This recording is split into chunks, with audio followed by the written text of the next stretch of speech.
Pour ce dentiste guyancourtois, les soins ont repris comme avant le Covid ou presque. Le nombre de consultations quotidiennes est réduit de moitié, l'organisation a été revue. Je les installe très rapidement dans cette pièce masquée et j'attends éventuellement au moins 20 minutes entre la fin de ma décontamination, c'est-à-dire le nettoyage complet, le rinçage, nettoyage des surfaces, etc. Si surtout j'ai utilisé des aérosols ou c'est-à-dire une turbine que j'essaye d'éviter d'utiliser et puis un détartreur. Comme de nombreux praticiens, ce dentiste a totalement fermé son cabinet à l'annonce du confinement avant de se porter volontaire pour assurer les urgences. On n'avait plus du tout de matériel. J'entends le matériel, c'est plutôt les masques FFP2 qui nous posaient des problèmes.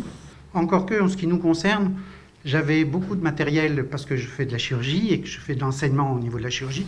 On a été approvisionné avant les gardes par le Conseil de l'Ordre. On allait donc à Versailles 2-3 jours avant pour aller chercher notre matériel et surtout préparer les salles.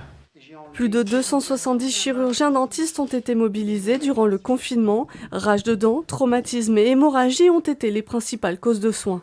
Nous avons institué un système de garde 7 jours sur 7 avec des régulateurs pour pouvoir enregistrer les appels de patients et les régulateurs distribués sur 3, voire 4, voire 5 binômes de garde. Il faut savoir que dans les binômes de garde, ce n'était que 2 chirurgiens dentistes puisque les assistantes ne pouvaient pas, bien entendu, exercer. Le numéro d'urgence a été composé plus de 5200 fois en 45 jours. Depuis le déconfinement, les 1034 praticiens ont repris leur activité dans le département.